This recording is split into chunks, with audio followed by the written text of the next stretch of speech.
کی موجودگی میں تیری ولادت کی خوشی ہے، میری ولادت کی خوشی ہے، تیری ولادت کی خوشی، میری ولادت کی خوشی اور حضور کی ولادت کی خوشی میں یہ بھی نہیں کہہ سکتا کہ زمین آسمان کا فرق ہے، میں یہ بھی بلکہ اس ولادت کی خوشی پہ اور اپنی ولادت کی خوشی کے فرق کا لفظ کہنا، یہ بھی میں اپنے محبوب کی توہین سمجھتا ہوں، یہ بھی توہین سمجھتا ہوں۔ پھر کوئی کیسے کہتا ہے یہ نبی کو اپنے جیسا مانتے؟ بابا ہم نبی کو اپنے جیسا نہیں مانتے، بلکہ کائنات کے کسی انسان کو بھی نبی جیسا نہیں مانتے۔ میرا ایمان، میرا عقیدہ، میرا نظریہ، میرا مسلک، میرا مذہب مجھے اس چیز کی اجازت نہیں دیتا کہ پیغمبر کی کسی چیز کو اپنے ساتھ منسوب کروں، بلکہ میرا ایمان یہ کہ آج 1500 سال گزر گئے لیکن مدینے کی وہ گلیاں کہ جن گلیوں میں آمنہ کے لال چلا کرتے، پھرا کرتے، اٹھا کرتے، بیٹھا کرتے، آج ان گلیوں کو چومنا عبادت سمجھتا ہوں۔ 1500 سال ہو گئے، کتنے سال ہو گئے؟ 1500 سال کے بعد بھی اس گلی کو چومنا عبادت سمجھتا ہوں، اور عبادت بھی کوئی معمولی نہیں، بلکہ میں سمجھتا ہوں اللہ مجھے یہ موقع دے، اللہ کرے مجھے یہ موقع ملے، میں حضور کے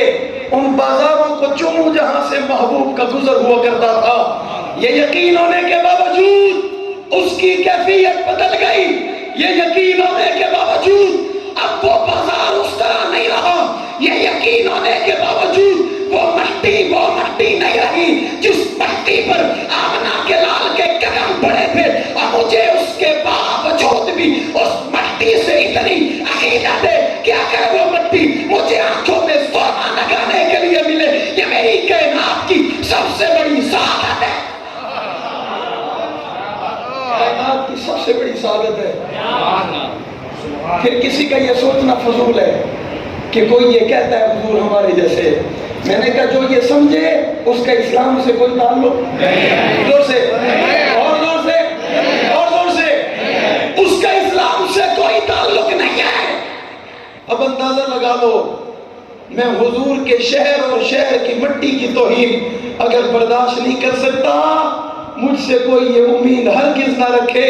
کہ کوئی میرے محبوب کے صدیق پر تبرہ کرے، میں برداشت کر لوں گا۔ مٹی کی توہین برداشت نہیں، شہر کی توہین برداشت نہیں، علاقے کی توہین برداشت نہیں، اور یہ تو مٹی ہے، ادھر دے وہ ابو بکر ہے۔ مٹی کی بڑی عظمت ہے، اس مٹی کی بڑی شان ہے، اس مٹی کا بڑا مقام ہے، جس پر نبوت نے قدم رکھے، اس کی شان نہیں ہے جس کے کندھوں پہ خود نبوت سوار ہو گئی۔ مٹی کی بڑی شان ہے، مٹی کا بڑا مقام ہے، اس کی شان نہیں ہے جو 1500 سال سے پہلو مصطفیٰ میں آرام کر رہا ہے۔ کتنی بڑی شان ہوگی، کتنا بڑا مقام ہوگا۔ حضور کی آمد کا مقصد ولادت دو سے، قرآن میں، حدیث میں، کتابوں میں، اکابرین اور مفسرین کی تفسیر میں کبھی بھی ولادت کو مقدم درجہ کہ ولادت ہی مقصد ہے، ولادت مقصد نہیں ہے، لیکن ولادت پہ غم بھی، دور سے میری بات سمجھ آ رہی ہے؟ ولادت پہ غم بھی، ولادت پہ خوشی ہے، کوئی کس طرح منائے، کوئی کس طرح منائے، میں آخر میں بتاؤں گا ولادت کسے ملی، رسالت کسے ملی۔ فرق ہے، نصیب میں فرق ہے، نسبت میں فرق ہے، چناؤ میں فرق ہے۔ تجھے ولادت ملی، ہمیں رسالت ملی، اور تیرے گلے میں پھول آیا، ہمارے گلے میں تلوار چلی۔ ولادت ملی ہے تو ولادت منا، تو خوشی منا۔ ہمیں حضور کا غم ملا ہے، ہمیں حضور کی نبوت ملی ہے، ہمیں حضور کی رسالت ملی ہے، ہمیں حضور کی زندگی ملی ہے، ہمیں حضور کا طریقہ ملا، اور طریقہ ہم تک آسانی سے نہیں پہنچا، انداز ہم تک آسانی آسانی سے نہیں پہنچا، نقشہ ہم تک آسانی سے نہیں پہنچا، عمل ہم تک آسانی سے نہیں پہنچا، ادائیں ہم تک آسانی سے نہیں پہنچی، وفائیں ہم تک آسانی سے نہیں پہنچی، اور جنہوں نے پہنچایا انہیں تختے دار پہ چڑھنا پڑا، حکومت خانوں میں رہنا پڑا، ہتھکڑی بیڑی پہننی پڑی، زندانوں میں رہنا پڑا، بھوک پیاس اور مفلسی کو برداشت کرنا پڑا، ظلم تشدد پر بریت کے دور سے گزارنا پڑا، اندھیروں میں راتیں گزارنی پڑی، انہیں ماورائے عدالت قتل کیا گیا، وجود پر تشدد کیا گیا، ظلم ستم کی کون سی راہ ان پر نہیں گزاری گی، پھر بھی وہ میدان میں آ کر کہتے ہیں جو کس کفن تیری جاگیر ہے، اپنی جاگیر میں رہتے ہیں بادشاہوں کی طرح، اپنی جاگیر میں رہتے ہیں بادشاہوں کی طرح۔ یہ ظلم کھا کے خوش ہوتے ہیں، یہ پتھر کھا کے خوش ہوتے ہیں، ہتھکڑی بیڑی پہن کے خوش ہوتے ہیں، ظلم تشدد سہ کے خوش ہوتے ہیں، سب مصائب تکلیفیں برداشت کر کے خوش ہوتے ہیں۔ ایک بزرگ سے ملاقات ہوئی ضلع رحیم عرفان میں، اس کے گھر جانا ہوا، اس سے پوچھا آپ کے یہ جو حالات ہیں یہ شروع سے ایسے ہیں یا اب ایسے ہوئے ہیں؟ اس نے کہا مولوی صاحب پرانا وقت یاد نہ دلاؤ، تکلیف ہوتی ہے، گزرا ہوا دور نہ یاد دلاؤ، تکلیف ہوتی ہے۔ اس نے کہا مولوی صاحب میرے 8 ٹریکٹر تھے، کئی میرے پاس ٹرالیاں تھیں، گندم کاٹنے کی مشینیں تھیں، میں بہت بڑے علاقے کا تاجر تھا، آج میں اپنے دیے ہوئے بھائی کے مکان میں رہتا ہوں، میرے پاس مکان نہیں ہے،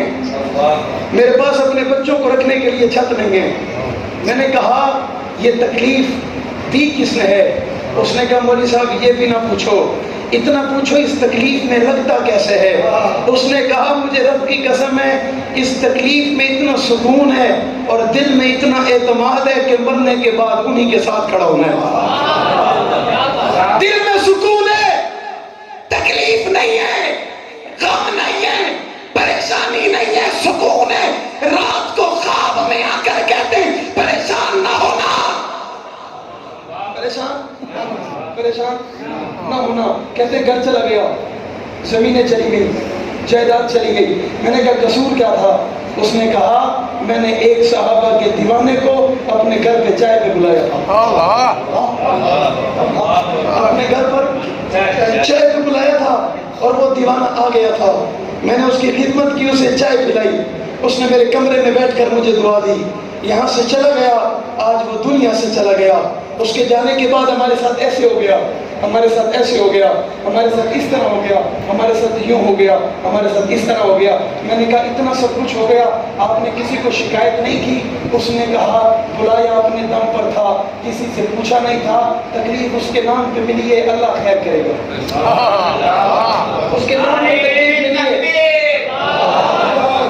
اس کے نام پہ تکلیف ملی ہے۔ میں نے کہا اس واقعے کو میں اپنے ذہن میں بھی اس لیے لایا، میں نے کہا اس کا نصیب ہے نا، اسے اللہ نے رسالت دے دی، اس کا نصیب ہے، اسے اللہ نے رسالت دے کے نوازا۔ اور جب کوئی باپ پیغمبر کی رسالت پہ عمل کرے گا، ایسا نہیں ہو سکتا پھولوں کی بارش ہو، ایسا نہیں ہو سکتا استقبال ہو، ایسا نہیں ہو سکتا لوگ بابا کریں، ایسا نہیں ہو سکتا لوگ انعام دیں، ایسا نہیں ہو سکتا سارے محبت کریں، ایسا نہیں ہو سکتا ہر زمانہ تعریف کرے، ایسا نہیں ہو سکتا ہر بندہ تعریف کرے، ایسا نہیں ہو سکتا ہر بچہ پیار کرے۔ بابا تکلیف آئے گی، ظلم ہوگا، تشدد ہوگا، بھرمریت ہوگا۔ اس نے کہا مولوی بتاؤ یہ ادا کس کی ہے، یہ انداز کس کا ہے؟ اس نقشے قدم پہ سب سے پہلے چلنے والے، سب سے پہلے ظلم سہنے والے، سب سے پہلے مار کھانے والے، سب سے پہلے دکھ برداشت کرنے والے، سب سے پہلے تکلیف برداشت کرنے والے، سب سے پہلے عداوت نفرت کا دور گزارنے والے کون؟ میں نے کہا یہ وہ لوگ ہیں اور جن کے لیے اللہ کا قرآن کہتے ہیں رضی اللہ عنہم ورضوا عنہ، اور یہ ان سے راضی اور میں ان سے راضی۔ انہیں دنیا صحابہ کہتی ہے، انہیں دنیا صحابہ کہتی ہے، اور اس دور میں صحابہ کہنا آسان نہیں، سوکھی گل نہیں، سوکھی گل معمولی مسئلہ، دکان چلانا آسان، ریلی لانا آسان، بازار تجارت کرنا آسان، پھٹا لاون آسان، زمین وہاون کھیتی باڑی کرن آسان، دعوتاں کرن آسان، حق گال کرن گال تے ڈٹ بنن آسان۔ اور میں پرسوں دیوار میں جھنگا میں اتھا بھی آکے میں کہ کوئی بندہ حق گال کرے، سچ گال کرے، وہ کچھ دنیا اچھا آکے ہو سکتا مزاج ہی کہنی، دنیا دے دستور ہی کہنی کہ نہیں دنیا دے اندر ایویں واقعات رکھتی نال بھی ہویا زوردار اچھی آواز میں حق کا کھو سچ آکھو ہر کہیں کو اچھے لگو ایویں تھی سکتا معذرت دے نال حق کا کھانا آسان، سچی گال کرنا آسان، سکے بھرا کو اچھا نہیں لگتا، ابے کو اچھا نہیں لگتا، دادے کو اچھا نہیں لگتا، نانے کو اچھا کئی سوال کرے نا مولوی صاحب یہ سچ آکھن ادا کے لیے میں کہ سچ آکھن اندھی ادا ہے جڑا اپنے نانے دے دین تے کلہ نا 72 قربان کرواتے دنیا دے اندر سرخرو تھی تے اور جنت دا نواب بنتے، جنت دا شہزادہ بنتے، دنیا کو پیغام دے گے مسئلہ ذات دا آوے برداشت کر منائے میرے نانے دی جماعت دا آوے برداشت نہ کرے مسئلہ ذات دا ہوئے سائے بنے پی بنے برداشت کر بنے ان اللہ ما صابرین صبر کرائے اللہ اجر ریسی اللہ گال صحابہ دی ہوئے برداشت نہ کرے چوپ نہ کرے سائے رمن ہے آواز گم نہ کر دے ہوئے کیوں جڑے ویلے تہمت الزام بہتان اور تبرہ 1500 سال پہلے مکے دے کافرہ کیتا میرے رب برداشت نہ کیتا میرے رب برداشت وَإِذَا قِيلَ لَهُمْ آمِنُوا كَمَا آمَنَ النَّاسُ قرآن نے کسوٹی بنائیں گے، قرآن نے معیار بنائے دنیا دے لوگوں ایمان گھننا ہونا چاہتے ہوئے کامیاب تھی ہونا چاہتے ہوئے ایو جیہاں ایمان گھننا ہو جیو جیہاں ایمان ناس دائے کہنا میرے اکابر بیٹھے حضرت قاضی صاحب کی موجود کی اجازت ہاں انہیں اکابرین نے سبق پڑھائے ناس تو مراد صاحب آئے ناس تو مراد ناس دا مانا ناس دا مطلب صحابت یہ ایمان گھننا ہو میرے رب نے ناس آکھے ایک صحابی دی گال نہیں دو صحابی دی گال نہیں 5 12 72 والا مسئلہ 1,24,000 کم و پیش 1,44,000 صحابہ جیہاں ایمان گھننا ہو قابل قبول ہے انہیں جیہاں ایمان نہیں قابل قبول قابل قبول قابل قبول گربانے چاہتی ہوں سوچوں چیک کروں تھرمومیٹر لوں میری نماز میرا روزہ میری زکوٰۃ میری زندگی میرا کردار میرا عمل صحابہ جیاں ہے میری نگاہ میری چال چلن میرے ہاتھ دی حرکت میرے پیرن دی حرکت میرے اکھیں دی حرکت میرے وجود